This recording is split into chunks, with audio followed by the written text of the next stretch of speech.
ಇವತ್ತಿನ ದಿವಸ ನಾವು ನೋಡಿರುವಂಥದ್ದು ಪ್ರಧಾನ ಮಂತ್ರಿ ಆವಾಸ್ ಯೋಜನಾದಲ್ಲಿ ನೋಡಿರ್ಬೋದು. ಸುಮಾರು 72% ಮನೆಗಳು ಮಹಿಳೆಯರ ಹೆಸರಿನಲ್ಲಿದೆ. Science, technology, engineering and management ಅಂತ ಸ್ಟೆಮ್ ಅಂತ ನಾವೇನು ಕರಿತೀವೋ ಆ ಶಾಖೆಗಳಲ್ಲಿ ಸುಮಾರು 43% ಮಹಿಳೆಯರು ಭಾಗವಹಿಸ್ತಾ ಇದ್ದಾರೆ.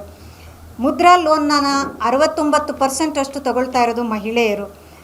ಸ್ವಚ್ಛ ಭಾರತ ಅಂತ ಒಂದು ಕಾರ್ಯಕ್ರಮ, ನಮ್ಮಲ್ಲಿ ಇಲ್ಲದಂಥ ಮೂಲಭೂತ ಸೌಕರ್ಯ ಕೂಡ ಇಲ್ಲದ ಮಹಿಳೆಯರಿಗೆ ಶೌಚಾಲಯಗಳನ್ನು ನಿರ್ಮಿಸುವುದರ ಮೂಲಕ ಆಕೆಯ ಅಸ್ತಿತ್ವಕ್ಕೆ ಮೂಲಭೂತ ಒಂದು ಕೊಡುಗೆಯನ್ನು ಕೊಟ್ಟಂತಹ ಒಂದು ಇದನ್ನು ನಾವು ನಮ್ಮ ದೇಶದಲ್ಲಿ ನೋಡಿದ್ದೇವೆ. ಅಲ್ಲಿಂದ ಪ್ರಾರಂಭವಾಗಿ ಮಹಿಳೆಯರಿಗೆ ಶಿಕ್ಷಣದಲ್ಲಾಗಲಿ ಎಲ್ಲ ಕಡೆನೂ ಅವಳಿಗೆ ಎಲ್ಲೂ ಕೂಡ ಆಕೆ ಮೀಸಲಾತಿ ಇಲ್ಲದೆ ಶಿಕ್ಷಣ ಏನೆಲ್ಲ ಹೇಳಿದೆ, ಸ್ಟೆಮ್ ಆಗಿರ್ಬೋದು, ಎಲ್ಲ ಕಡೆ ಕೂಡ ಆಕೆ ಮೀಸಲಾತಿ ಇಲ್ಲದೆ ತನ್ನನ್ನು ತಾನು ನಿರೂಪಿಸ್ಕೊಂಡು ಬಂದಿದ್ದಾಳೆ. ಆದರೆ ರಾಜಕೀಯ ಕ್ಷೇತ್ರದಲ್ಲಿ ಭಾಗವಹಿಸುವಿಕೆ ನಿಜವಾಗ್ಲೂ ಖಂಡಿತ ಹಿಂದಿನಕ್ಕಿಂತ ಹೆಚ್ಚಾಗಿ ಮೂಡಿ ಬರ್ತಾ ಇದೆ ಮಹಿಳೆಯರಿಂದ. ಆದರೆ ಪ್ರತಿನಿಧಿತ್ವ ಅಂತ ಬಂದಾಗ ಬಹಳ ಕಡಿಮೆ ಸಂಖ್ಯೆಯಲ್ಲಿ ಮಹಿಳೆಯರು ನಮ್ಮಲ್ಲಿದ್ದಾರೆ. ಈ 33% ಮೀಸಲಾತಿ ಮಹಿಳೆಯರಿಗೆ ಏನು ಕೊಡಲಿದ್ದಾರೆ, ಅದರಿಂದ ಲೋಕಸಭೆಯಲ್ಲಾಗ್ಬೋದು, ವಿಧಾನಸಭೆಯಲ್ಲಾಗ್ಬೋದು ಮಹಿಳೆಯರ ಪ್ರಾತಿನಿಧ್ಯತ್ವ ಹೆಚ್ಚಿ ಅವರಿಗೂ ಒಂದು ಅವಕಾಶ ದೇಶವನ್ನು ಮುನ್ನಡೆಸುವಲ್ಲಿ ಕೊಟ್ಟಂತೆ ಆಗುತ್ತದೆ. ನಾವು ಬಹಳ ದಿನಗಳ ಕಾಲ ಬರೀ ಫಲಾನುಭವಿಗಳಾಗಿ ಇದ್ದೇವೆ.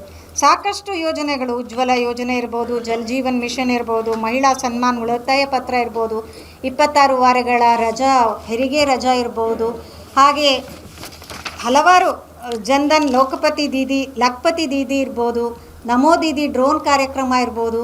ಹೀಗೆ ಮಹಿಳೆಯರಿಗೆ ಸಾಕಷ್ಟು ಯೋಜನೆಗಳನ್ನು ಸರ್ಕಾರಗಳು ಕೊಟ್ಟಿದ್ದಾವೆ. ಆ ಸರ್ಕಾರದ ಯೋಜನೆಗಳನ್ನು ಅನುಭವಿಸ್ಕೊಂಡು ಕೇವಲ ಫಲಾನುಭವಿಗಳಾಗಿ ನಾವು ಇದುವರೆಗೂ ಕೂತಿದ್ದೇವೆ. ಇವತ್ತು ಆ ಫಲಾನುಭವಿ ಸ್ಥಾನಗಳಿಂದ ನೀತಿ ನಿರೂಪಣೆಯ ಭಾಗವಾಗಿ ನಾವು ಹೋಗಬೇಕಾದಂತಹ ಒಂದು ಆಶಯ, ಒಂದು ಪರಿಸ್ಥಿತಿ ಇವತ್ತಿನ ದಿನ ನಾವು ಕಾಣ್ತಾ ಇದ್ದೇವೆ.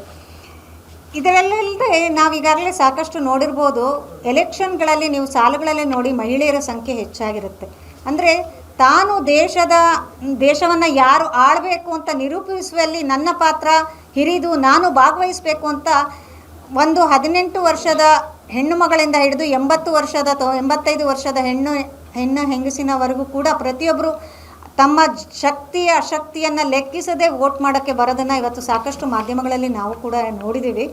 ಇದೆಲ್ಲವೂ ಏನನ್ನು ತೋರಿಸ್ತದೆ ಅಂದರೆ, ನನ್ನ ದೇಶವನ್ನು ರೂಪಿಸುವುದರಲ್ಲಿ ನಾನು ಭಾಗಿಯಾಗಬೇಕು ಅನ್ನುವಂತಹ ಮಹಿಳೆಯ ಕಾತುರತೆಯನ್ನು, ನನ್ನ ದೇಶವನ್ನು ನಾನು ಮುನ್ನಡೆಸಬೇಕು ಅನ್ನೋಂಥ ಆಕೆಯಲ್ಲಿರುವ ಒಂದು ಹಂಬಲವನ್ನು ಇದೆಲ್ಲವೂ ಕೂಡ ಪ್ರತಿನಿಧಿಸುತ್ತೆ.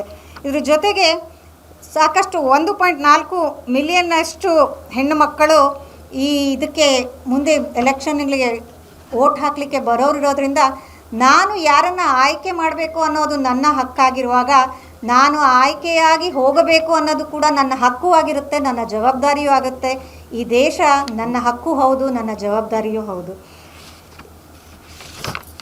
ಇವತ್ತಿನ ದಿವಸ ಪಂಚಾಯತ್ ರಾಜ್ಗಳಲ್ಲಿ ನಾವು ನೋಡ್ಬೋದು, ಮಹಿಳೆಯರು ಆಡಳಿತದ ಚುಕ್ಕಾಣಿಯನ್ನು ಹಿಡಿದು ಎಷ್ಟೆಷ್ಟು ಮಟ್ಟಿಗೆ ಸಣ್ಣ ಸಣ್ಣ ಹಳ್ಳಿಗಳಲ್ಲಿ ಬದಲಾವಣೆಗಳು ಚಿಕ್ಕದೇ ಇರ್ಬೋದು, ಆದರೆ ಆ ಬದಲಾವಣೆಯ ಪರಿಣಾಮ ಬಹಳ ಮಹತ್ವವಾಗಿರೋದನ್ನು ನಾವೆಲ್ಲರೂ ನೋಡ್ತಾ ಇದ್ದೀವಿ. ಈ ಎಲ್ಲದರ ಕಾರಣದಿಂದ ನಾನು ಒಬ್ಬ ಮಹಿಳೆಯಾಗಿ, ಸ್ವೇದಾ ಮಹಿಳಾ ಉದ್ಯಮಿಗಳ ಸಂಘದ ಅಧ್ಯಕ್ಷೆಯಾಗಿ ಈ ಮಸೂದೆಯನ್ನು ಬಹಳ ಬೆಂಬಲಿಸ್ತೇನೆ. 2047ರ ಒಳಗೆ ಅಭಿವೃದ್ಧಿ ಹೊಂದಿದ ಭಾರತದ ಚಿತ್ರಣವನ್ನು ನಾವೇನು ನೋಡ್ತಾ ಇದ್ದೀವಿ ಇವತ್ತಿನ ದಿವಸ, ಆ ಚಿತ್ರಣದಲ್ಲಿ ನಮ್ಮೆಲ್ಲರ ಪಾತ್ರ, ನಮ್ಮೆಲ್ಲರೂ ಕೂಡ ಆ ಒಂದು ಕ್ಯಾನ್ವಾಸ್ನಲ್ಲಿ ನಮ್ಮೆಲ್ಲರ ಪೇಂಟಿಂಗ್ಸ್ ಕೂಡ ಇರಬೇಕು. ನಾವು ಕೂಡ ಈ ಒಂದು ಮಹತ್ತರವಾದ ಯೋಜನೆಗೆ ಪಾಲುದಾರರಾಗಬೇಕು. ಈ ಮಸೂದೆ ಅಂಗೀಕಾರ ಆಗಬೇಕು. ಈ ಮಸೂದೆ ಅಂಗೀಕಾರ ಆಗೋದ್ರೊಂದಿಗೆ ನನ್ನಂತಹ ಹಲವಾರು ಹೆಣ್ಣು ಮಕ್ಕಳು ಈ ಮಸೂದೆಯ ಪ್ರಯೋಜನವನ್ನು ಪಡೆದು ದೇಶದ ಚುಕ್ಕಾಣಿಯನ್ನು ಹಿಡಿದವರ ಜೊತೆಗೂಡಿ ನಾವು ಕೂಡ ಮುಂದುವರೆದು ದೇಶವನ್ನು ಮುನ್ನಡೆಸಬೇಕು ಅನ್ನೋದು ನನ್ನ ಆಶಯ. ಜೊತೆಗೆ ನನ್ನೊಡನೆ ಇಲ್ಲೆಲ್ಲ ಕುಳಿತಿರುವ ಎಲ್ಲ ಮಹಿಳೆಯರ ಆಶಯ. ಇದಕ್ಕೆ ನಿಮ್ಮೆಲ್ಲರ ಬೆಂಬಲವನ್ನು ನಾನು